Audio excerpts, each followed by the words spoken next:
So ito yung update natin, ano, na-clear na yung area at pinadaan ng ibang sasakyan at nag-aalisan na rin yung mga ibang operatiba.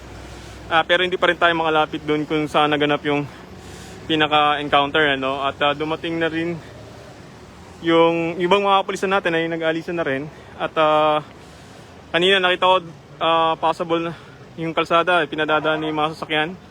At mukhang tapos na nga yung naganap na encounter kanina lamang. So lalapit tayo. Handi dito yung area ng PIDEA.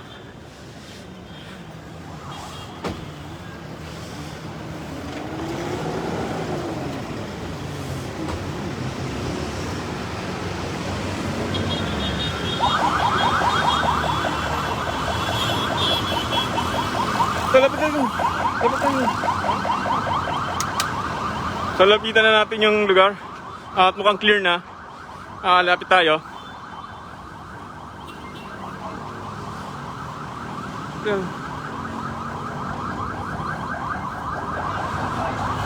Next! Hi sir. Sir, ano po ba nangyari?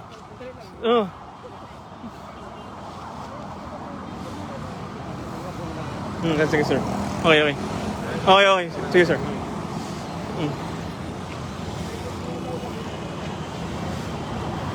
Sir, dito muna tayo, sir. Dito muna, sir.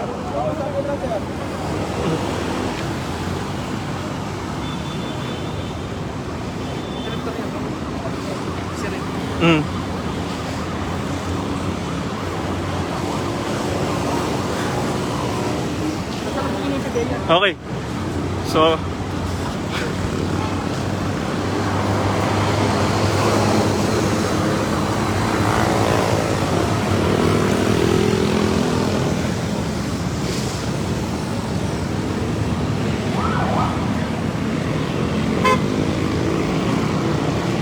So dito nakita niyo nag-uusap ang PIDEA at ang Quezon City Police. At tapos nga yung magkaroon ng clearing doon, ano. At ito, nag-uusap yung dalawa.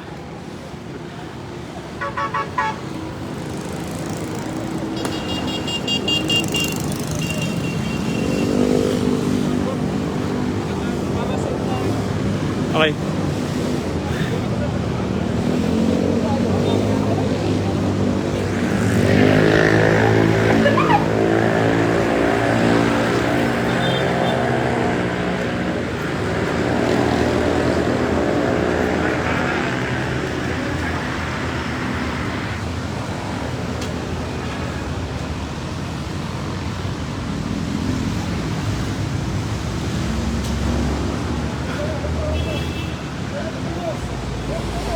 So yun, nakita natin lumabas na yung mga tao na naka-hold sa mall kanina. Inalabas na sila ng mga pulis.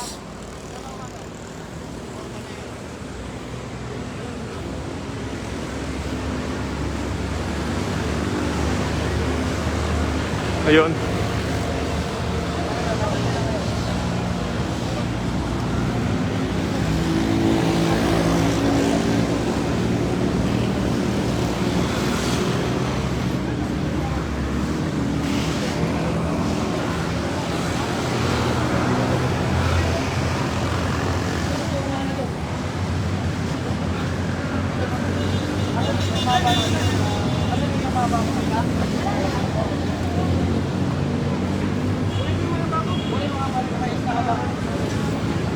Kamusta po kayo? Na-hold kayo kanina doon sa loob. Kamusta po kayo, Nay? Okay, kuya. Ano ba? Nakapagod kami, Nerdy. Gano'ng katagal kayo na-hold doon sa loob? Naka-hold po talaga kami sa loob. Simula kanina nga 5 ng hapon. Thank you. Siyempre, ang ganda. Kaya kami ito, kuya.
TV5 po.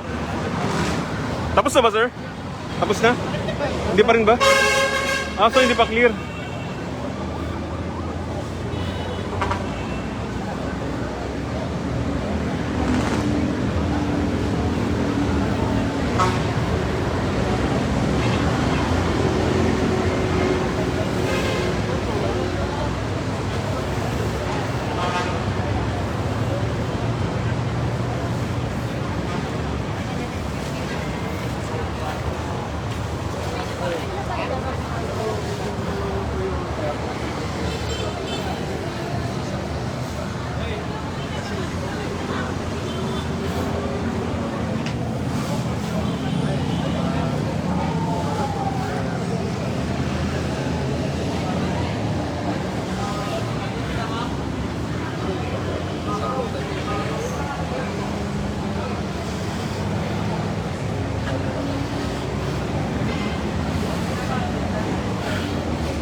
Sir, kamusta naman kayo kanina? Yes lang, pero medyo kinakabahan lang konti. Ano ba kanina? Mga alas 5? Ano ba? Paano ba? Mga 5:30 po nangyari yung putok na yun eh. Bago nagputukan, ano yung napansin nyo, sir? Ay, ang napansin ko lang, yung mga takbo ng mga tao, yun lang po ang napansin namin. Pero yung mga salari, hindi namin alam kung sino yun. Mm. Hanggang ngayon, yung pa rin namin alam. Mm. Kasi kami napalabas eh. Saan kayo kinulong, sir? Saan kayo nakulong? Wala po sa loob ng Paragon para proteksyon natin nga mga sarete. Oh, oo, okay. Salamat, sir. Ah. Okay.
TV5 ko. TV5. Ah, okay.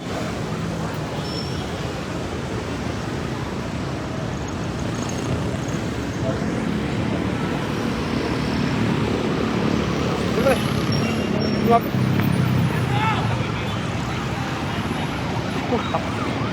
Ilan pa? Apat. Dalawa sa PNP na yan.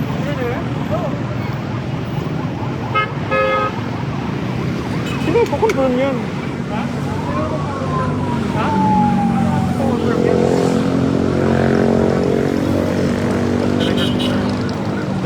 Pangalan na lang yun.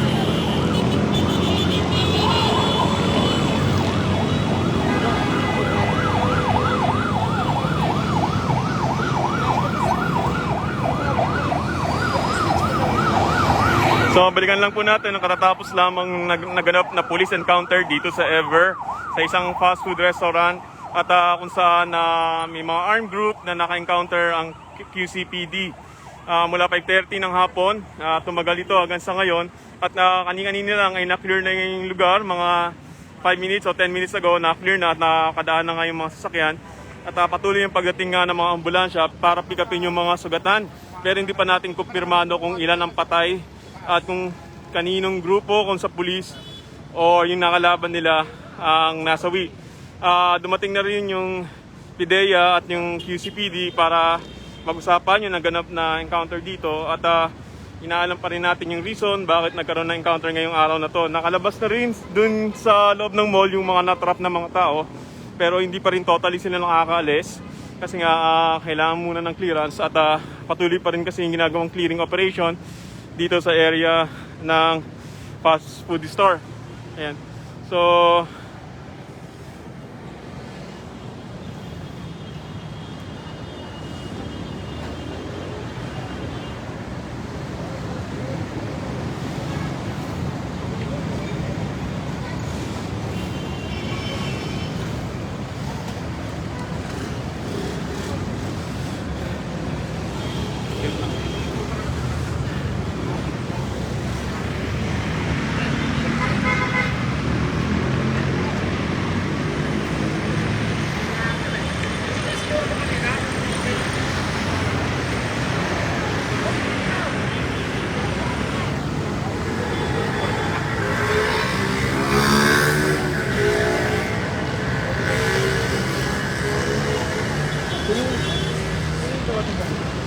Director Masiri, at saka si, General Gambreta.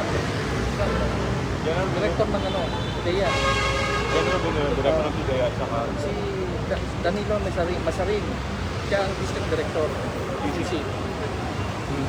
So kanina nga lang nakakita natin na dumating ang QCPD District Director at PIDEA Director para mag-usap sila at pumunta sila dito sa area na to ng fast food store para alamin yung naging sitwasyon, i-assess at nag-usap sila, nagkita sila kanina at ngayon ay nandoon silang dalawa at ginagawa ng assessment yung nangyaring encounter kanina lamang.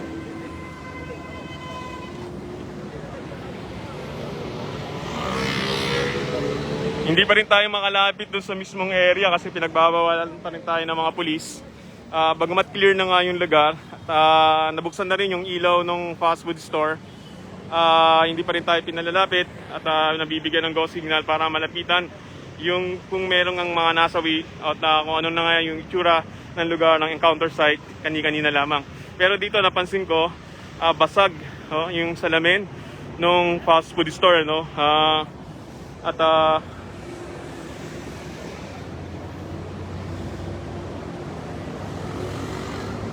nananatili rin yung mga rescuer doon, yung mga emergency medical team para i-assist din kung may mga nasugatan at kung may nasawi nga doon sa area. Hindi natin makumpirma kung ilan yung nasawi o nasugatan sa lugar. Sa ngayon kasi hindi pa rin nagbibigay ng pahayag o kahit konting hint yung kapulisan kung ano nga yung naganap na encounter dito sa loob ng dito malapit sa Evergodesco sa isang fast food store.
Okay, maya-maya magbibigay tayo ng bagong update kapag nakalapit na tayo dun sa area. At nagpapasalamat ako sa tulong ng aking cameraman na si Mr. Arnaldo Gade at ng aking assistant na si Teddy Valanza. Okay naman kami at mamaya-maya magbabalik tayo para sa update. Ako si Gary De Leon, nag-uulat para sa News 5.